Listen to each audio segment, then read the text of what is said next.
Eyeliner is a very popular semi-permanent makeup procedure, particularly for people who have lashes that are too thin, for people who suffer from alopecia, dry eyes, or any other medical conditions relating to the eyes, for people who are visually impaired and are unable to do it themselves, for people who wear contact lenses, for people who have sensitive eyes that overreact to wind and light, and simply for those who choose to have it done professionally. When it comes to the eyeliner, there are many different techniques. Some clients might prefer a more natural result, while others prefer a more defined look. And all of that matters when deciding which technique to use in order to get the desired result. There are 3 different methods used for the eyeliner treatment. Have a look. The first is eyelash enhancement. With this technique, we are improving the look of the lashes by making them appear fuller and thicker. In this procedure, we are tattooing in between the lashes using the shading technique only, which can be done on either the top eyelid, the bottom eyelid, or on both, depending on the client. For this procedure, we can use only 1 point or 3-point needle, depending on the skin condition of the client. If the skin is dehydrated and thin, we use only 1-point needle. Using the correct stretch technique, we start by completing a full pass from the corner to the corner, and very important thing is only one-way movement. After this, we apply anesthetic. So that's the first point. Second point, anesthetic, and for 2-3 minutes, and then begin to work in sections. When working on the sections, it is important to apply the same color density to maintain consistency throughout. So let's say I will divide the eyeliner by the 4 sections. Section number 1, section number 2, section number 3, section number 4. I recommend no more than 4 passes on each section. And the same if it comes to the bottom eyelid. The fourth, we're doing the full pass from the corner to corner using the one-way movement. After that, we apply TAG 45 or blue gel, so anesthetic, and then for 3-4 minutes. After that, we divide the bottom eyelid by the section. So let's say section number 1, number 2, number 3, number 4. And very important thing, as I just mentioned, that when working on the sections, it's important to apply the same color density. So I will work on section number 1 and I will not move to section number 2 until my section number 1 is fully done. And that's how you go till section number 4, but no more than 4 passes on each section. The second technique is the classic eyeliner technique. There are no specific rules when it comes to the classic technique. It really depends on what client wants. However, I always recommend to keep it as natural as possible and not overdo it. For this procedure, I only use 1-point needle. 1-point needle. The reason is because this procedure requires a lot of precision. So let me show you. I draw the eye. And let's say that I agreed with the client for this classic eyeliner look. So we start with the perfect drawing. Make sure that everything is clean, clear and visible. That's only the marker here, but when it comes to drawing on the client, I'm using a black pencil, or can be the black marker. I use also the concealer surrounded and transparent powder, so everything is super clean. I start with the contouring. Make sure to keep the pen at 90 degrees to the skin at all times. So we start from that point, and then we have to join to this first line with the other contour. So make sure when you touch on already exist contour, you will change slightly the depth, so you will not create a strong color density in that point. And by keeping the handpiece 90 degree, you will finish your contouring. It's recommended to only do one pass for the contours, so that we keep it look as sharp as is possible. For this reason, we set up the device at the minimum speed with a well-stretched skin, and making sure to use slow and controlled movement throughout. Once the contouring is finished, we start by filling in the space between the eyeliner and the eyelashes, using the one-way towards you shadow movements. So let me show you.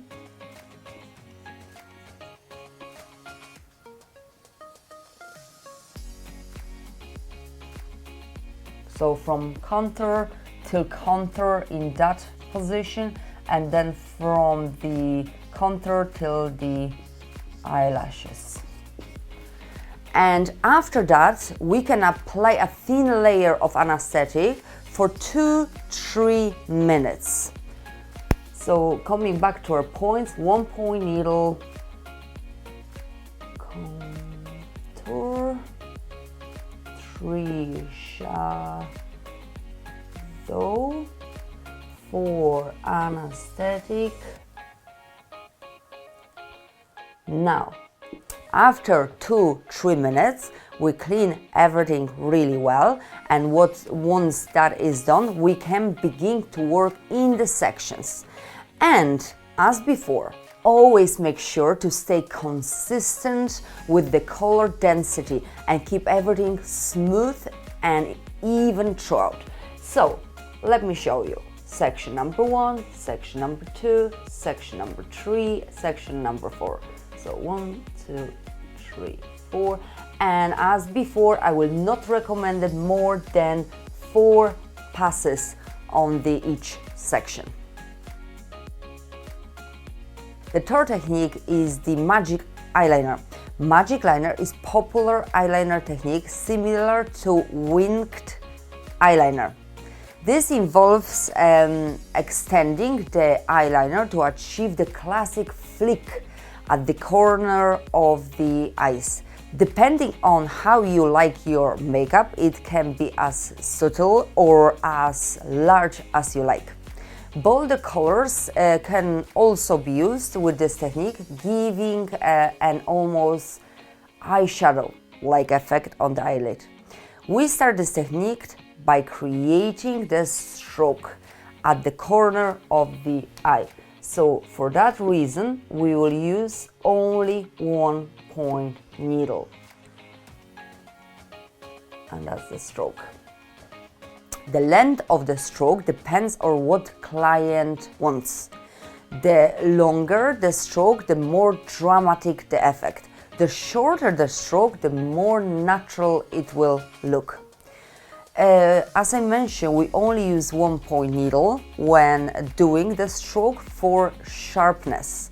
It's also important that when completing the stroke at the tip, we change the depth going more shallow towards the tip in the order maintain the sharpness. So let me show you what I'm talking about. So while we working inside the skin, we are keeping the same depth, and then we change the depth going more shallow. And this is the only way that we can maintain this sharp end right here.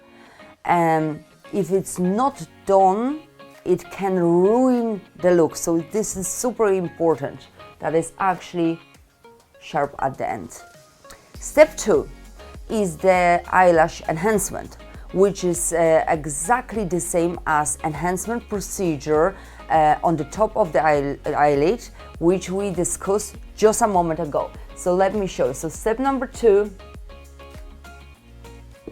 is a stroke, let's go. Step number 3 is eyelash enhancement.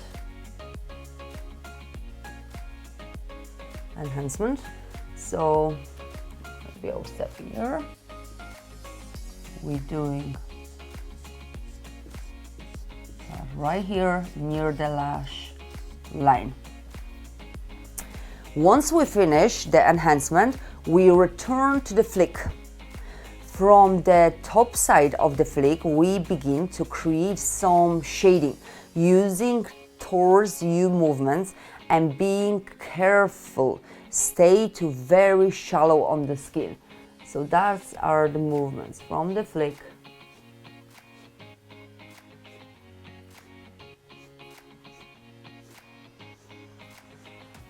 Stroke next to the stroke. Try to not leave any gaps in between the strokes. We must be able to see the dots right here of the pigment, which will let you know that you're at the right depth. Going too deep will make the look very basic and not soft. And another very important thing is we do the shading across the full length of the flick, start from the bottom till the end. The final step involves blending the shading with the flick, so there are no gaps. So I'm talking about this space right here.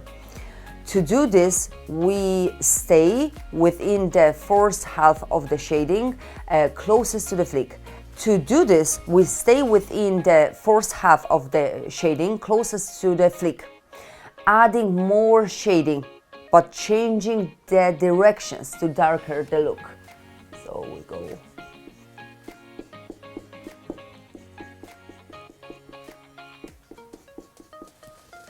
The aim is to make the shading blend naturally into the flick. When it comes to aftercare, it is important that the client looks after the skin until it's fully healed. After the procedure, it is recommended that the treatment area is dabbed gently with damp cotton wool every hour until bedtime. No mascara for 10 days. No eyelash tinting, curling or extensions for 4 weeks after the procedure. After 2 days, the client can apply some Vaseline once a day if needed. To sum up, the eyelid is a very sensitive area to work on. When we stretch the skin, the vasculature and single capillaries become visible. These are the veins under the skin. This is the reason we have to work gently and slowly so that we don't irritate or break them. If they become damaged, the eye will swell and bruise, and if that happens, the procedure should stop immediately. You will have to wait 4 weeks for the eye to heal fully before continuing the procedure, which can cause a real problem for you and your client. Your device should be a cosmetic device with no vibrations if possible. Make sure to use the proper stretching techniques. Doing this properly, you give you more time to work, and it also gives you more control over your client, preventing any unwanted or sudden movements. The handpiece should always be at 90 degrees. If you work at 45 degrees, the pigment will go deeper and be absorbed quicker, but it runs the risk of pigment migration. The last and the most important thing is to inform your client that the eyeliner lasts forever, so does not fade over the time like other treatment areas.